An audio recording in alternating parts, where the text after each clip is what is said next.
And action. And welcome everybody. This is PnP Weekly episode 163. It is 25th of April 2022. Aha, I got the year right. So winning. Eventually, yes. After 2 years, you got the right. Yes, it's a good start for Monday. So yeah. Yes, you start with the small wins and it will make you feel better. My name is Vesa Juvonen. I'm a product manager in the Microsoft 365 platform side of the house. Nothing really changed, but the title changed. So, for whatever reason, and with me as a co-host is co-host. Because, firefighters and. Yes.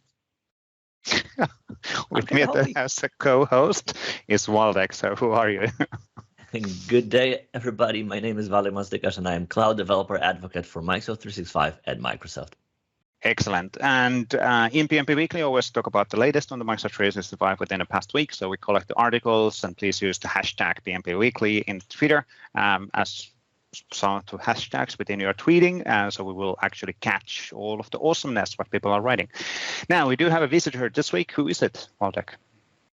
This week we're going to talk, or actually today, we're going to talk to Mikael Svenson. And he's been around for a long time, working for the last few years when he was still in community on search, and then he moved to Microsoft and is still working on search. So yes. You will probably, as an MVP, you will know him from search, but over the course of years, he's been working on all of M365, O365, SharePoint in the past. And today we'll talk to him about what he's been doing for the last months. Last month, yeah, for a while after moving to the Microsoft, and yeah, Mikael is a really fun person to talk to because there's always it might be that we need to second time in our history use beep sounds within this interview. We'll see. I don't think so. We'll see. But let's jump on the interview with Mikael, and then we'll come back for the articles. Scene. So welcome, Mikael, to the PnP Weekly. It is episode 163, and as we were just wondering, this is actually a fourth time in the show within the past 5 years, which is actually pretty mind-blowing. So, yeah. But it's been a while actually since your last visit, right? Yeah, I think I've been crying most weeks. Like, am I not going to be on here again? Like, will they never ask me again? Yes. They're not inviting me anymore. Yeah. I'm getting too old. I'm getting assimilated. Yeah, and isn't that what happens always for people who move to work in Microsoft? They just disappear. So yeah, I think I've sort of disappeared a bit from my blog. I mean, I'm blogging far less for the past 3 years. Not on purpose, but I guess because I'm spending more time working than I did before. But I was working before as well. But I'm working on things I can't share. And does that mean it just takes a while for things to ship, since I can't share anything? Yes. And then probably by the time they ship, somebody else does the announcement, and you already work on 10 other things, which again you cannot share. Sure. Yeah, but again, let's before we go there, let's get into a quick intro. Who you are, and you've been now in Microsoft how long? So I've been in. So my name is Mikael Svenson. I work for Microsoft. I work with Microsoft Search. I'm a principal product manager. And I have been with Microsoft for 3 years come June 1st. So in another month, then I've been there 3 years. Before that, time is moving fast. 3 years already. Wow. Yeah. Before that, I was an MVP for 8 years, was a consultant, M365, SharePoint. Thanks. SharePoint and cloudy things. So. Yes. Yeah. So, back then that was on-prem, right? Started on-prem, yes. I guess, but I'm still in search. So I've been doing search for over 20 years. Over 20 years with enterprise search. And I still haven't found anything. And I still haven't found what I'm looking for, right? Royalties. Do not quote music. They will say that's why I didn't sing it on the note, because otherwise. Oh, right. Because yes. Yeah, I actually submitted for a conference. I think that was actually part of my submission title. Still haven't found what you're looking for, right?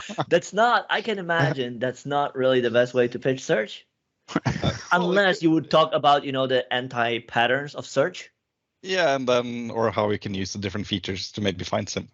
Yeah, to find something. That was an interesting thing. I think today I got a Facebook memory of us presenting at Ignite in Chicago about Graph, and you had a cool demo. I'm trying to recall, what was it about?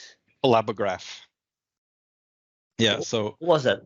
Yeah. So I made a solution where, version 1 of the Graph API which was exposed through the Search API at the time. So I was looking at. And that was the Office Graph, right? The Office Graph, yeah, before they split the names properly into Microsoft Graph and Office Graph, I guess, or just made everything in Microsoft Graph. Yeah.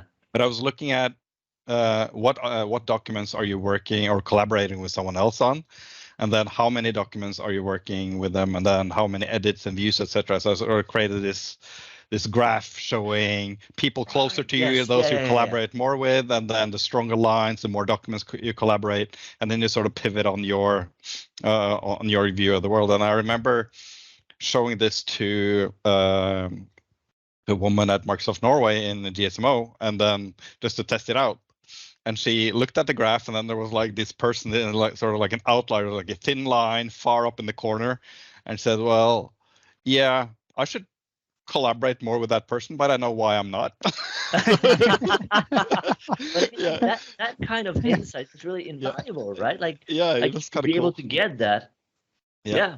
I actually put that in the App Store, but I had to, when they removed the Graph API, which was in beta, and I guess it was in beta for 3 years before they killed it. So it was never released, so I had to remove that app from the App Store. But all good. But it was cool. Yeah. It was really cool to think back, like what kind of complex things we could do just to go through exactly the edges and the nodes of all the graph that is already there, right? I mean, that is built based upon everything that we do in 365.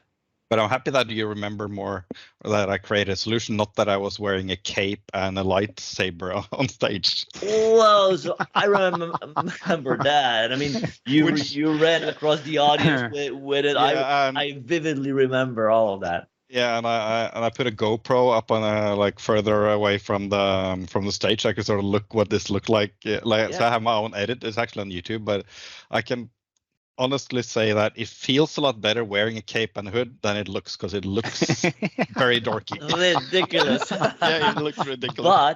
But all things said, you won. Unless it's a Comic-Con, by the way. Yes, I did. Like I won a toy giraffe. Yeah, the Office giraffe. Office giraffe. You didn't take it home back then, right? Or had you because on a plane? No, because I had already planned like what luggage I was going to check in. So, I mean, it was massive, right? It was almost like human size. So who in the like someone wants a giraffe, and then someone raised their arm. Yeah, I'll take it. I said, well, here you go.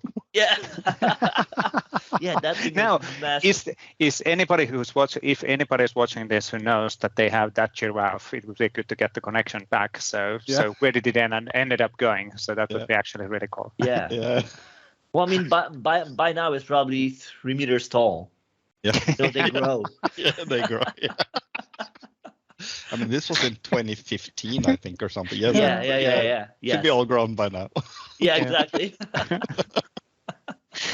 Now, Mikael, as a few kind of let's say real work-related things, as a principal product manager, now that you're a product manager, not a program manager, it's still trying to also switch the brain on the title.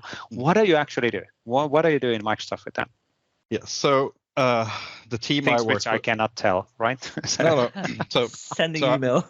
Yeah, so I work on the team who's responsible for the search result page, which you see in SharePoint and Office.com.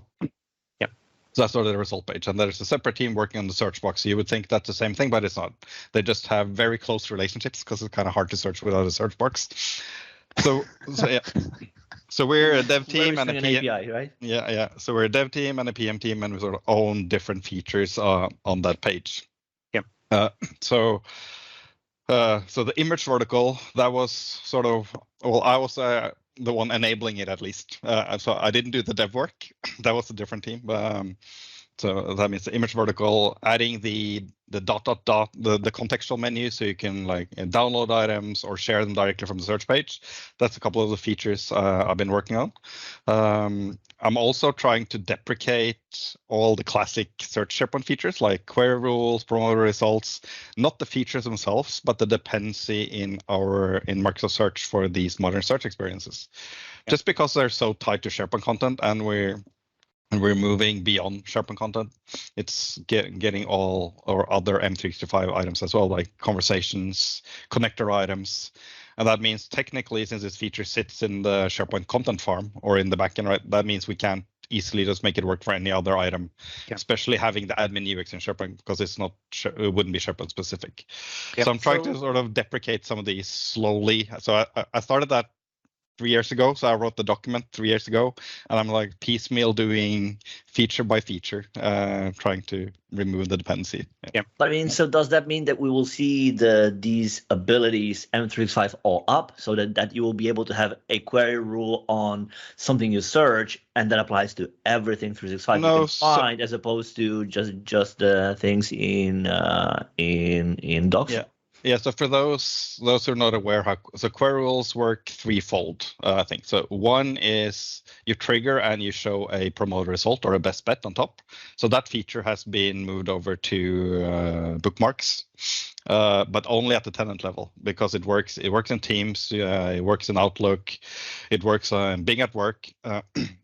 But we don't have the support for SharePoint sites yet. So we're working to sort of bring that same feature into SharePoint site. So that means query rules are still very much in use in SharePoint site scope or hub site scope search.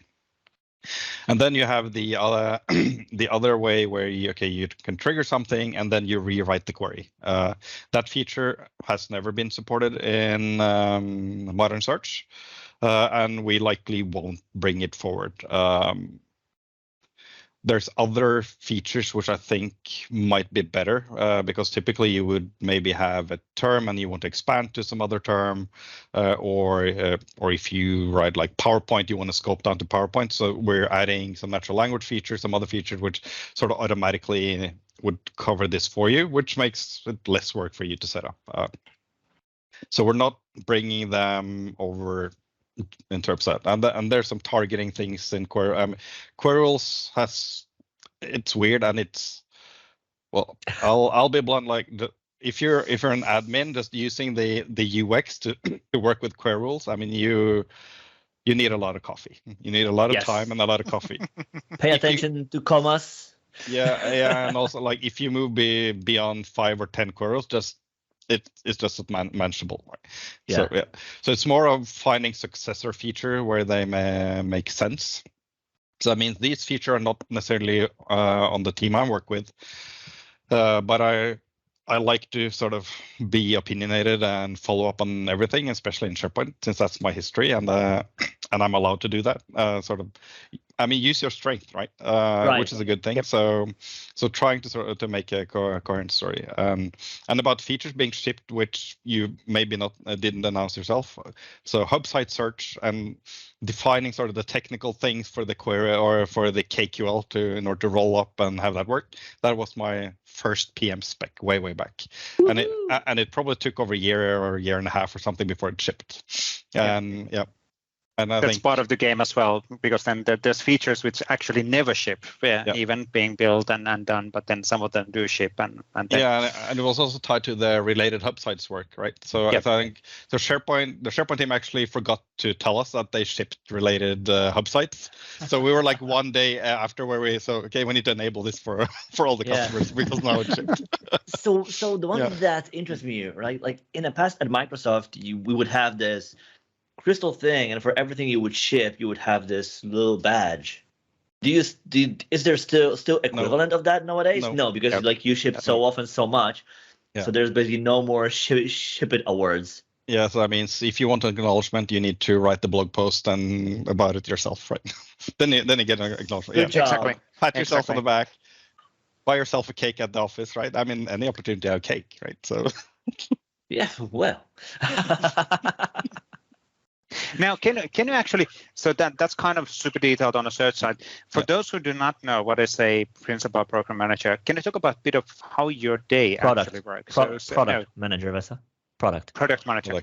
So how does your day actually work? So what actually happens in your day-to-day life? So there's different levels. So I'm the only principal PM in our PM team. So part of my work is working on specific features. That means I write the spec. I ensure that we do all the user research, interact with designers, sort of end to end for the feature how it should work before we hand it over to developers. Since I have a very technical background, I interact a lot with the developers as well. So I mean, I won't write the code, but I'll actually review the code and maybe I have comments, and yes, I do some small PRs every now and then, but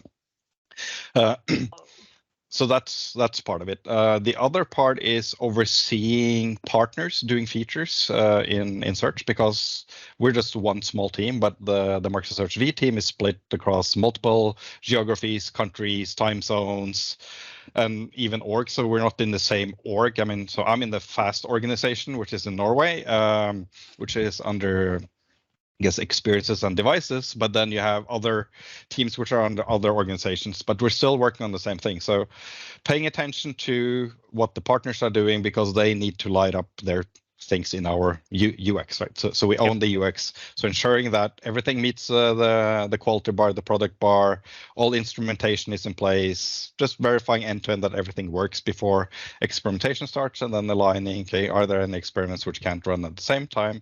And for those curious about what an experiment is, that means we are testing each feature as with A/B or ABC testing, right? We're looking at metrics and scorecards. So that's sort of the flip side of that. Looking at scorecards, spend a lot of time looking at scorecards, preparing the scorecards or the important parts of scorecards for different flight reviews, so we can flight this internally 100% in Microsoft, go to target release, go to production, and then the last thing, write the blog post.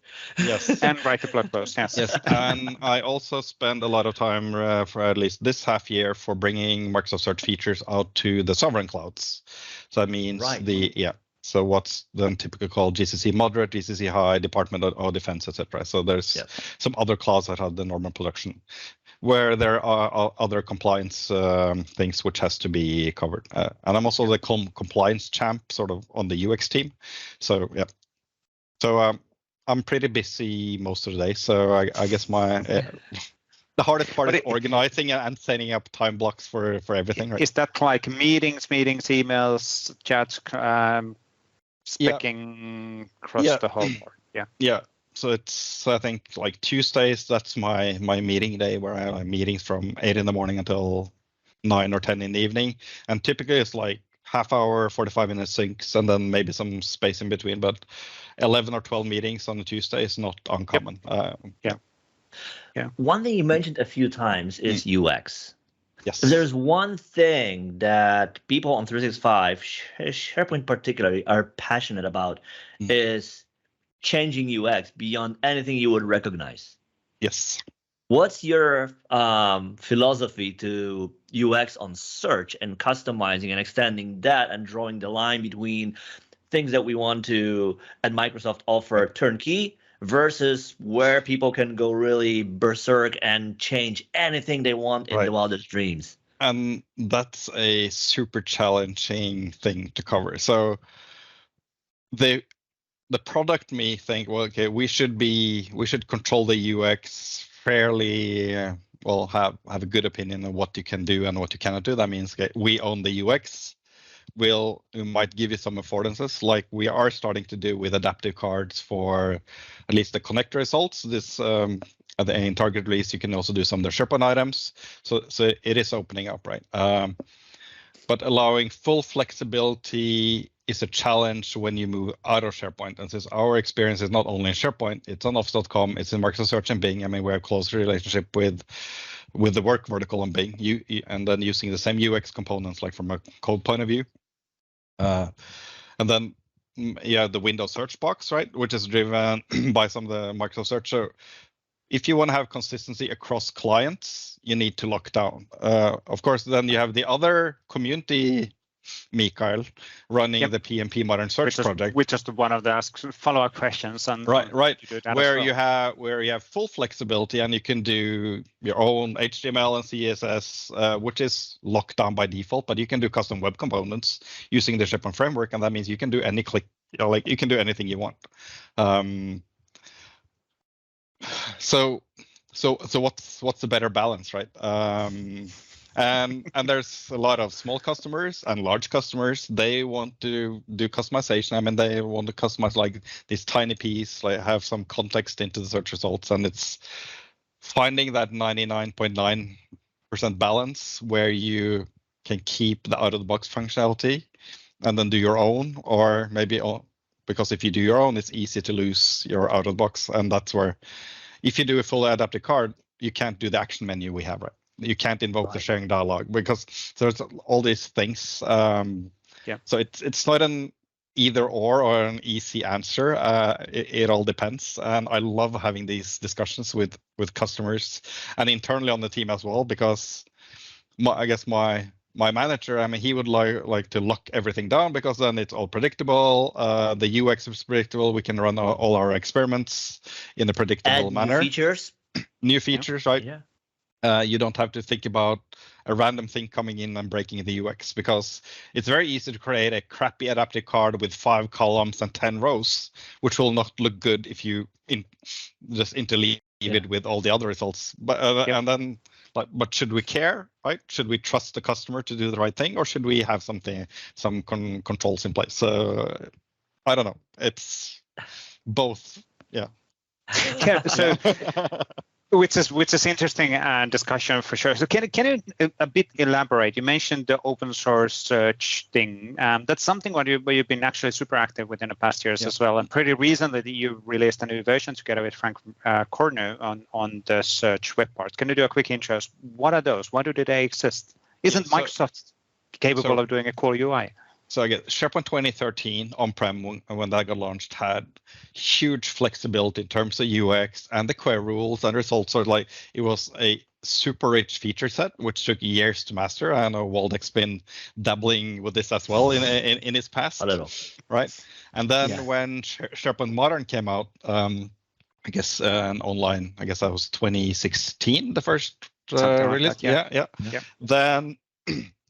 Then these web parts, because the out-of-the-box UX was built out of a search result web part, a search box web part, a filter web part, a pagination web part. So the out-of-the-box Microsoft UX was built with web parts because of all in SharePoint.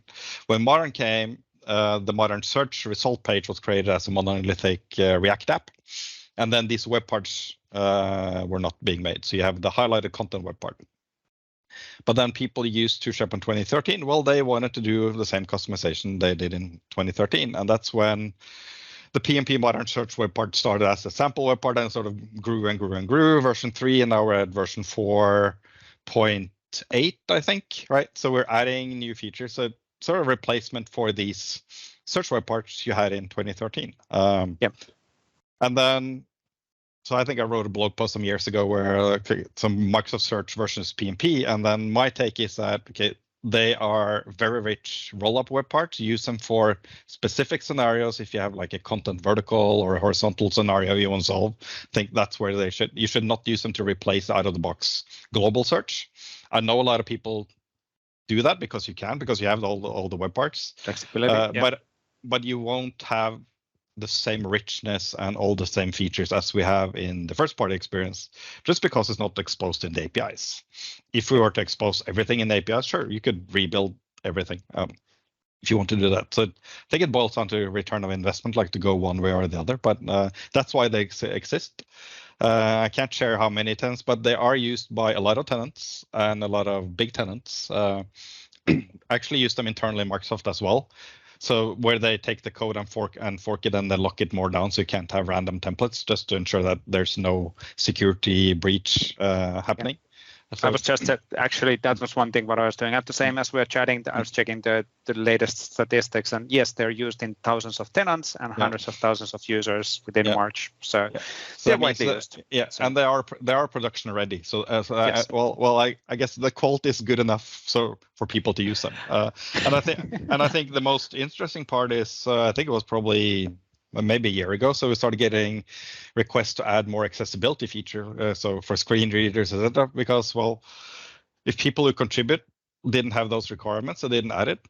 So then I retrofitted in some of these, which I think it's interesting and was sort of fun and valuable work. And something we do with all our first-party experiences, because you can't ship UX in Microsoft without having accessibility checked off, right? And I think every developer should probably do this, but it is what it is, and it takes time for accessibility to be common in all components. And I have to say, it's a bit challenging using UI Fabric. You would think UI Fabric is all accessibility ready, but it's not necessarily the way you want it, at least.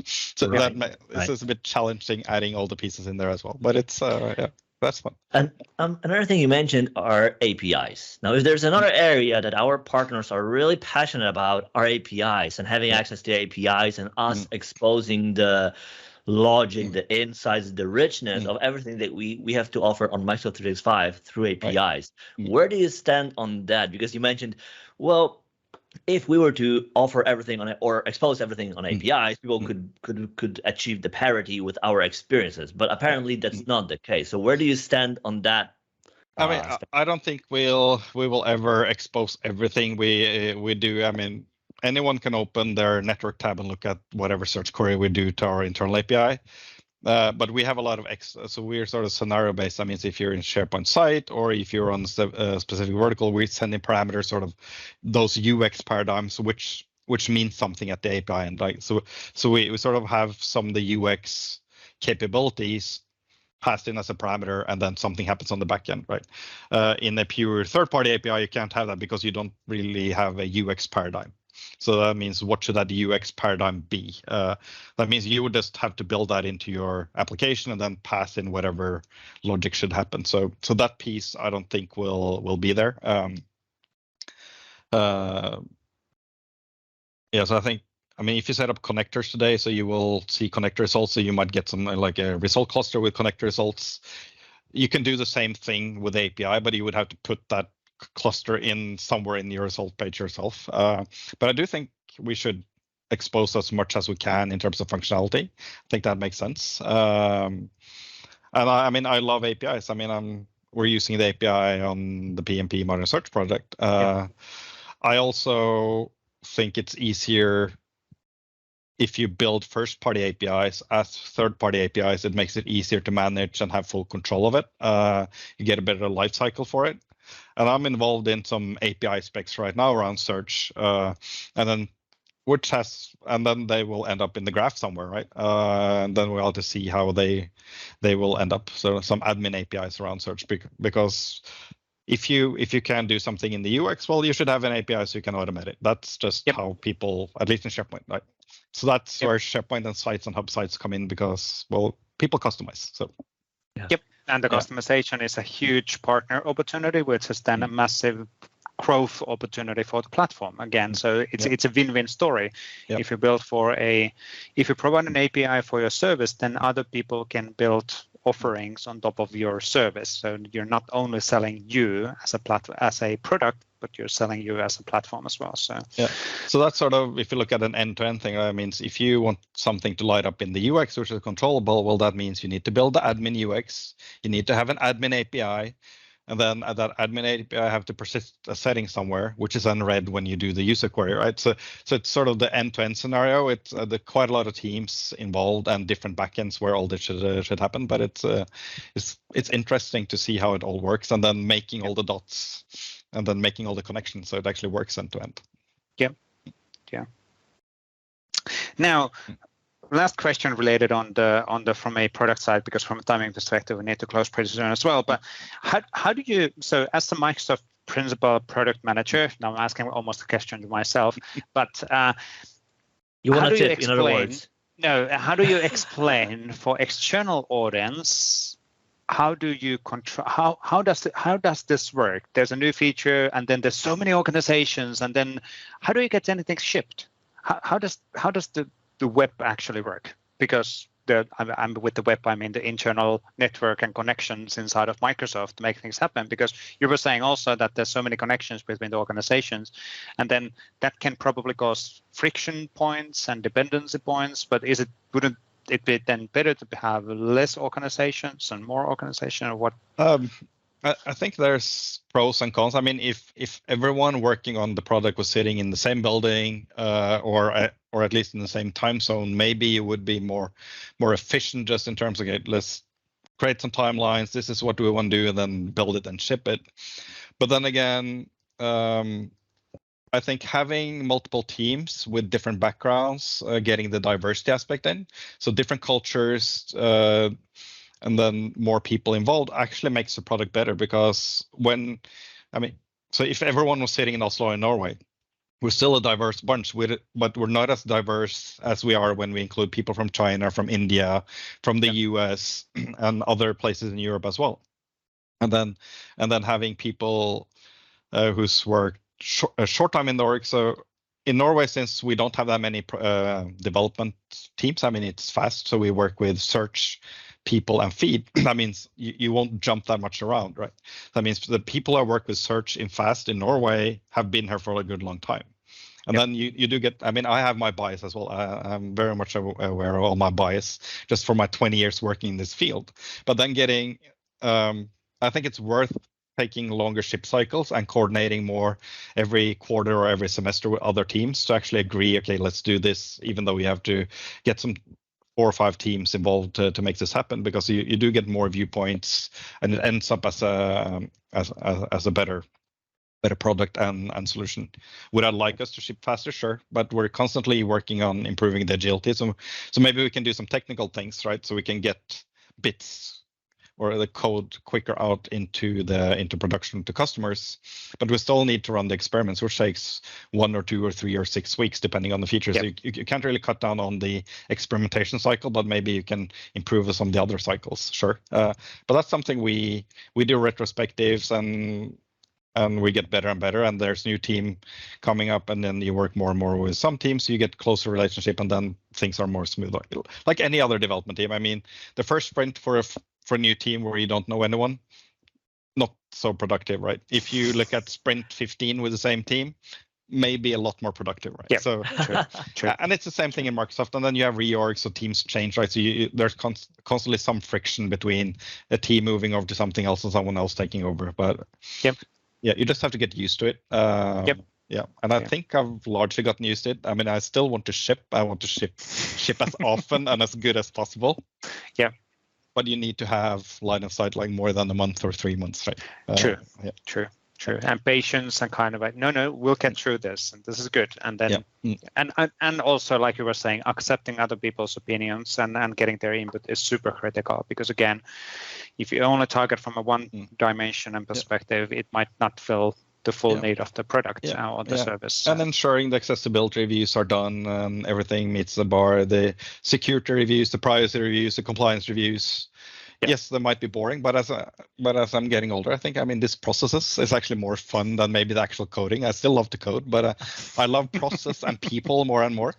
And so the interaction and how this works and the dynamic between. So that's quite interesting, very challenging. But I guess it's also like, I think that also plays into, you know, with age, you get perspective and distance from things. And instead of just being really excited about this one comma there, you're like, you see the bigger picture, and you kind of like this makes sense in a grand scheme of things with the scale that we have at Microsoft, the products that we build, how many folks they touch. It's really important that, yes, they're compliant and safe to use, and that everything is sound. Like we need to do that, right? And then you're kind of like, yep, that's for a reason. You know, like it's not to make to annoy folks. Like no. Like there is a reason for that. Yeah. And I guess it's small words. I know you had Victor Villen as a guest recently as well, and now he's in the same org as me, right? But he's not working on search. But it's good to have some of the other the other. Well, it's search related thing anyway. So yeah, but like having some of the old people from before. I mean, I've known Victor for years as well as an MVP and in the field. So yes, that means you have another touch point within the org on a different thing, right? So absolutely. I mean, if I need some information on people, well, I'll probably ping out to Victor, and you know whom to reach out to. And he pings me on other search-related things, and they're all interconnected anyways. So sure, yeah, true. That is one of the key benefits of working in a company for a longer time, for sure, because then you get those connections and all of the different friends here and there. People come and go, but then as long as you've been not burning bridges behind of the scenes, there's always good connections. Yeah, I hope not. Well, I haven't given Waldek any candy in a long time, so I'm not sure like how friendly he will be the next time. Well, so actually, last candy I haven't sent Finnish candy to him for a long time. Didn't arrive to me. I think it was hauled by somebody in between. Yeah. Okay. So we need to set that straight. Yeah. It's pretty strange as a Norwegian sending Finnish candy to Dutch person. Yeah, I know. Okay, whatever. What? Yeah. There's good candy. Yeah, and then I typically would buy it in Sweden as well, right? So, exactly.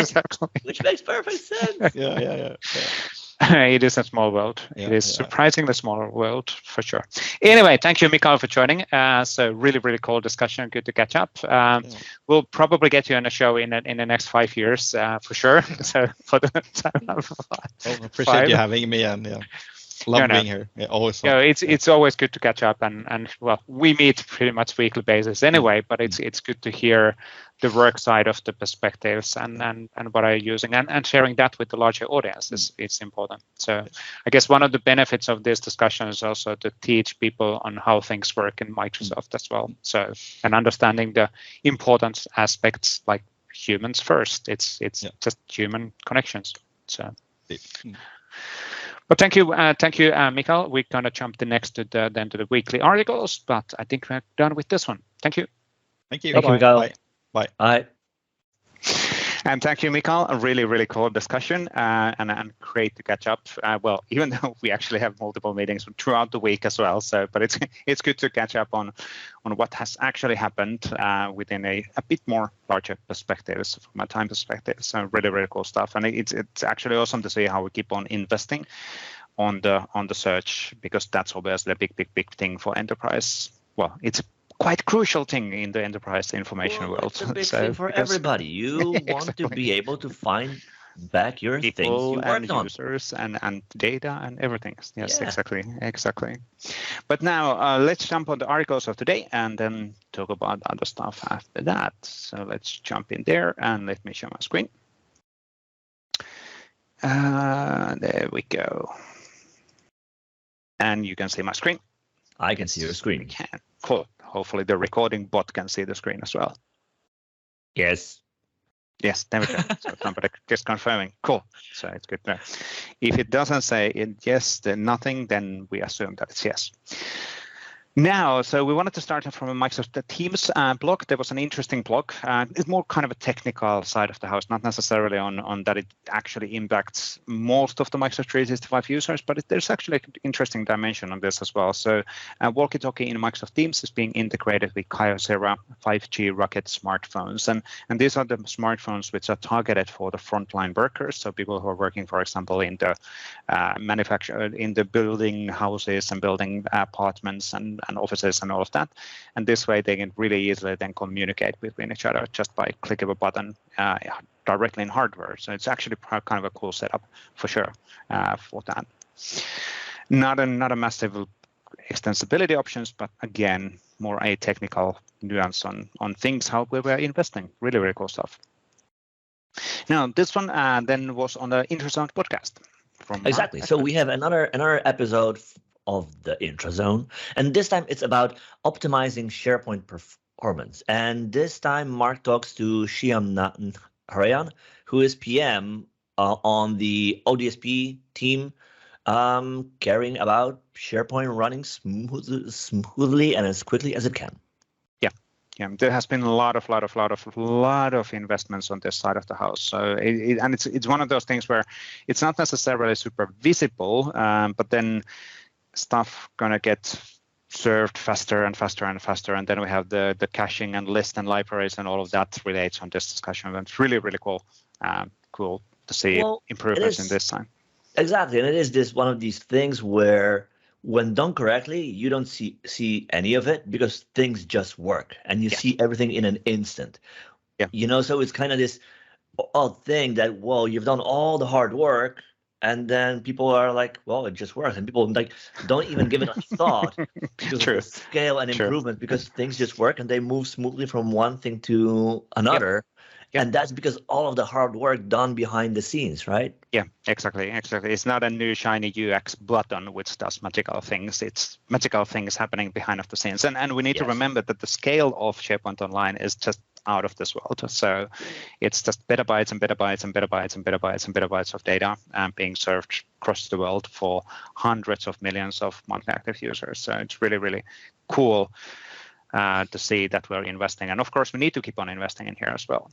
Now, the third one was actually a blog post update from my side of the house. What is from you? Anyway, from me. So last Tuesday, we updated, or we released a new version of the SharePoint Framework 1.15. So still a preview version. GA is currently scheduled in June timeframe, which hopefully it doesn't ship, but June is the target right now. But this is the second public preview, and the key points in this preview were actually the new SPFX customizer for list, add, and edit forms. So basically, you can associate a custom component to be rendered in a list. Let me zoom in here a bit. In a list, rather than using the UX, the standard UX, if the item has been associated to a custom component, you can actually take control of the whole UX. So in here, we can see something what actually Waldek wrote as an example, where we are talking about travel requests, but then we actually completely render the UX in a different way. Now, I'm going to put you on spot here, Waldek. Mm-hmm. So because somebody's going to ask, well, but you can do something like this already with list formatting. What's the difference? Well, you could. And I think the main challenge is, if I can explain it that way, is that you cannot really. So when you use list formatting, it's in a way limited, because you can only do the few things that you can express with JSON, right? Yep. So you don't have the full control of building things on the web. And there are some other details there as well that you would need to take into account when you do that, right? The cool thing about this approach is execute JavaScript and so on. So exactly, right? And in here, you can use things like Microsoft Graph Toolkit to load additional insights from the workplace. You could load even additional info from LOB apps here too, right? So you can build a richer experience. And now that I think about it, it's actually pretty cool, because you could even build on top of the same list multiple types of apps. So you can overlay on top of the same data multiple experiences, which you can drive through different URLs, right? Sure. Because that's how you can associate them, right? So that gives you this easy way of you being able to store the data in a list, but then have different process-oriented apps on top of that drive kind of experiences, right? Because here, I think in this case, the idea is that you don't want to add the whole item. And like in here, we could add a field that allows you to add a comment. But in here, we are editing the item in a sense that we're changing the approved flag. But that's being done through a button, as opposed to a manager opening the item, seeing all fields, by coincidence, maybe changing something somewhere. Like, no. Like, we really want to make it as simple as we can, adding the visual of the map, allowing you to see the locations and align between them, and then only allowing you or giving you the options that are relevant to you, as opposed to you having the ability to change anything and everything, right? Yeah. And just to elaborate on that a bit, of course, SPFX is a pro developer story. You can do CI, CD, testing, QA, team development. All the team development. You can connect to anywhere in the world. All of the APIs you have, and the cool thing here is that you control everything. You control the whole UX, and if you associate this to the list or in a content type, in this case in a list, depending on again terminology a bit, but again, end users cannot associate that away. So the list formatting and the JSON is always end user kind of a driven, and they can go and modify and even break that by an accident. But with SPFX, it's packaged solution which is deployed centrally and managed centrally. So a really, really cool new opportunity for sure. And that's, I think it has 2,500 votes in the feedback portal. So it's been a thing that people have been asking for a long time. Yeah, finally getting there. Finally, about time. Now, related on other things what we're doing, related on the promotion of SPFX, and one of the big things in the 1.15 is going to be also Viva Connections. We will have 26th of April, which is actually on the date that this podcast or the video is getting released, a special Viva Connection Ask Me Anything session where we have the engineering people, so the PM leads, well, including me, but not, I'm more a community lead, but then actually the developers as well, answering any questions related on Viva Connection. That's a great opportunity for anybody to join. Now, we are, for whatever reason, quite SharePoint framework specific today because of the news which are getting published. But anyway, so there was a new podcast also from Microsoft 365 developer side of the house. Yes. So Jeremy, why is it side of the house? Why? I don't. You talk very much about sides. Yes. So Jeremy Thake and Paul Schaeflein talked to Ed Everett, who is your boss. That's yes. Well, right? Manager is a better term. Technically, same thing. What's in the word, right? Anyways, right. So who is your manager? And they talked about SPFX, or actually, I think it's broader than that, right? Yep. So how can you extend SharePoint, OneDrive, Viva Connections across the board? And they talked about like the past of that, how it is that some things are the way they are, which is really interesting thing to know, to keep in the back of your head in case you're wondering like, why is it that way? Or why don't we do X? Well, listen to this episode and learn. Absolutely. Really good discussion. I think it was like 30 minutes also. It's the length is really good for a lunch break consumption. We also had a new blog post in the platform, Microsoft 365 platform community blog from Anton Paul, copy a SharePoint list with PnP PowerShell. And that's actually a really cool blog post related on how does the PnP PowerShell work and what are the options and how do you connect to the list. And then how do you then use the transition information from one list to another. So really cool stuff as well. In this case, this is mainly using the list templating option and then the list to extract. Cite the PnP templating option, and then we're saying the list to extract is the categories, and then we can even say get the content as well. So which is actually really cool. So you're extracting a template related on that list, and then you apply that to another site or a tenant. So yeah, that is probably one of the things I can imagine people need a lot. Like the other week, I think when I was building demo for you for build, I needed to do exactly that. Like I had a list in a site, like, oh no, I need that list in a different site. How do I move it? You know what? Let me just recreate it because it's just too hard. So that script would have been really helpful. Absolutely. Really cool stuff. Thank you for that, Anton. And then we had a blog post from Shandani. Exactly. Getting started with ACE, which are adaptive card extensions for Viva Connections in SPFX. So this is an article, again, for if you're new to it, how can you start extending Viva Connections with components that bring in info from your LOB apps, from Insight, from the workplace, and other things? How do you start? What is the basic flow? So this is a really great article for anybody who is new and is willing to learn about this new ability. Yep, really, really cool stuff. And even the development time details related on how do I do hosting and all of that, testing and debugging. And so thank you, Chandani, for that one. Really, really cool stuff.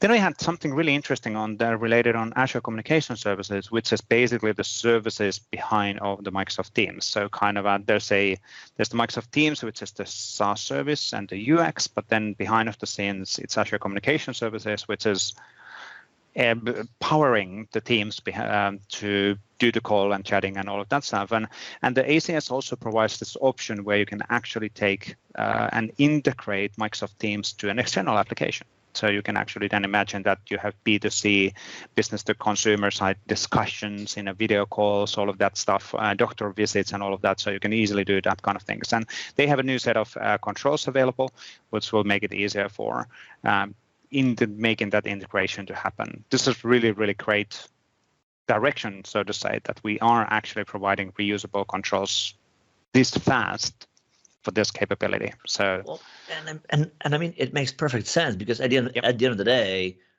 why would everybody have to build their own chat component? Exactly. I mean, like there is no like a USB isn't in a chat itself. It's how does the chat fit into a bigger app? So with that, we kind of raise the bar, equalize the field for everybody. Like, no, everybody can just bring ability of Teams into their apps just within a few clicks, and it's there, and then build value add on top of that, as opposed to, no, let me spend 2 months building a chat. Like, seriously?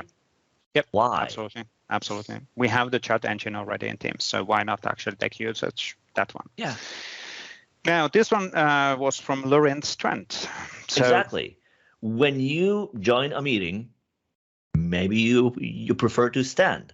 And with that, there is apparently a way to have your desk raise whenever you join a meeting on Teams. If you want to know why, check out this video or this blog. No hands. Look, Mom, no hands. Look, Mom, no hands. Waiting for it to happen. Thank you, Lorraine. This is actually really good. But it's actually a good technical demo for sure as well, how we can do integrations of Power Automate and then run things even locally from within your office. The cloud is pretty amazing. And I think this approach doesn't even require code, I think. Or just a little, no, so this is a SSH. You need to have the integration between the cloud anyway and the hook in the events in the cloud and then redirect that to the on-premises or to your office, and then there has to be something which is catching that request. So but really there's no need for you to program assembly, move things around memory addresses and all that. Assembler, yes, absolutely. Or C++. Yes. No. Siddharth had a good blog post also related on the form customizer, which just was released last week. So cool to see that our MVPs and community members are immediately started building these things and sharing information around that. Is done. How do I actually write the first version of these things and these components? So he walks through the step-by-step guidance on how to do things. How do you right now? You need to temporarily enable the content types in the list. We're changing this a bit in the future versions, but this is walking through the current situation of building these components. So thank you, Siddharth, on making that happen. Really, really cool stuff to show what is possible and how you can actually easily do custom forms or much more complicated stuff as well. Again, it's just a placeholder. You can do whatever you want, so which is really cool. Unlimited opportunities, right? Yes, definitely.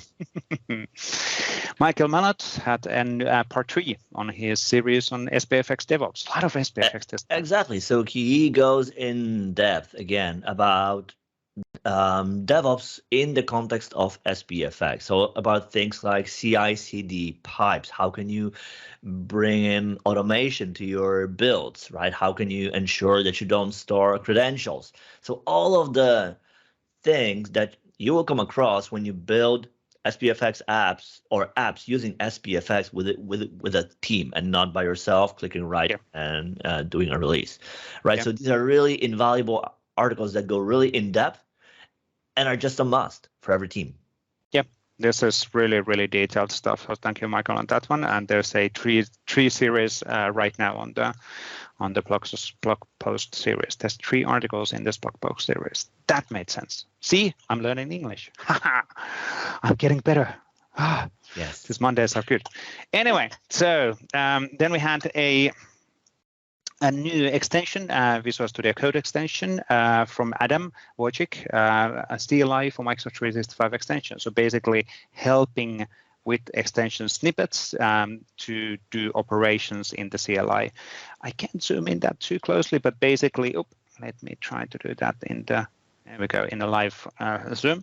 But basically, there's a set of snippets which are then available so you can much more easily do operations with CLI directly in the Visual Studio Code. So really, really cool stuff, and helpers and all of that. Thank you, Adam. This is really good, really awesome. And let's see, how do I actually get rid of that view? There we go. So, and then we had an blog article from Andrew Warland. Exactly, right? And it starts with a simple thing, at least at first. Like, what happens when you move a file from one place to another? And that's something that we see being done a lot, right? I mean, you might start a file with yourself within the OneDrive, and then when your draft is ready, you might want to share that with your team, or maybe there is different thing around it, or maybe you have different place to create drafts and different place to do other things. But it seems simple, right? Like, you have a file here, you move it there. But what's going on behind the scenes when you think about bigger picture, like audit, records management, permissions, versioning, search, URLs, all the different things that are involved within the context of a file, right? So this is a great article from Andrew about some of it. And then we also have a counterpart article that goes more depth from Agnes, who also expands it to things like exactly search, permissions, and actually even keeping track who moved a file and when and from where, right? Like, none of that is available. So it's really interesting and intriguing concept. Yes, you move a file, there doesn't seem to be that much to it, but actually there is. There are quite a few things you need to keep in mind depending on your requirements. Yeah. And the impact on historical things and activities and all of that, that's actually really, really interesting. And it seems to be that there are certain things which we might want to improve in Microsoft. So thank you, Agnes and Andrew on that one. So really good series as well. Now there was also a few new videos and video guidance. So Natalie Katz had a new video in the Microsoft 365 developer YouTube channel related on publish your app in the Microsoft Teams App Store. So walking through those steps, how and I like the fact that we're starting to do this splitting of the videos and explaining where you can find and what, because when you have a 35-minute video, it's good that you have the specific pointers to a specific actions, what's happening, so that you can easily find that within the video. But really, really cool video walking through that process. Now, Paolo had a new video as well on his series. Exactly, episode 202 of the PSys Tech Bites. And this time around, Paolo talks about using the PnP taxonomy picker controls in apps that you build with SPFX. So he goes into depth, like what it is, what it's for, how it works, how do you put it to action, what are the different options, how can you adjust it. So really great overview. If you work with metadata taxonomy, this is a control that you should at least know of. And then based on that, you can make a deliberate choice whether to use it or not. After you watch the video, you will know about what it can and cannot do. Yeah, it's a really cool, by the way, control, because it really works nicely with the taxonomy setup and draws things. And then you don't need to worry about any of this stuff and creating the pickers and everything else. So, would we otherwise build a control that doesn't really work? That's actually the point. You probably want to build anyway. So fair point. Good point. And then as the last video, Shane Young had a new video. He's pushing out at least one video per week. Really great stuff on the Power Automate and Power App side of the house. And this is really focuses on creating a PDF from SharePoint data using Power Apps and Power Automate flow for free. So accessing the information and data from SharePoint and then creating an PDF document from there. And how would I do that in Power Apps in this case? And that's an advertisement which jumped in. Sorry for that. But that's it for this one. Thank you, Shane, on sharing. So that's it for this week. Anything interesting on your mind? Always, right? So this week, today, I'm doing an internal presentation sharing our experiences with running CLI for M365 as an OSS project or initiative. Right? What are the different things that we learned over time, and how do we go about engaging with community contributors, maintainers, and so forth and so on? So I'm doing that together with Gary. Tomorrow, which is actually today, as you're watching this, if you're watching on the day when this is getting released, on April 26th, on the M365 platform call, I'll be talking together with Alex Terentiev about the recent addition that we've done to CLI for M365 around the ability to empower developers to validate their SharePoint framework projects for anything that might not be set up in an optimal way. So we're going to talk a little bit about the background, why we have it, and then show a demo, how does it work in practice, and also talk about what is it exactly that we check for, and basically then ask like, hey, what else would you like to see, right? So if you build things on SPFX, you definitely want to either join us in a call if you've seen this video already. If you haven't seen it and you're seeing this video, get back to recording, reach out to us. Other than that, on Wednesday, the 27th, there is King's Day here in the Netherlands. The Netherlands turns orange for a day. Many people are not going to work. Public it's holiday, time isn't to it? Celebrate. Sorry. Yeah, public holiday. It is. Well, it's a holiday, but I don't think it's mandatory for everybody, right? Because like you can go to shop, do groceries, at least in the morning. So it's not a mandatory day, but yeah, it's a great way to celebrate, enjoy the weather if it's nice, because now it isn't. It's raining. Yeah, we had our summer. It's time for fall. Summer is, yeah, exactly. Yeah, Winter exactly. is coming. And then other than that, I wrapped up one thing internally. So now it's time for another thing. I hope I will be able to show more about it soon.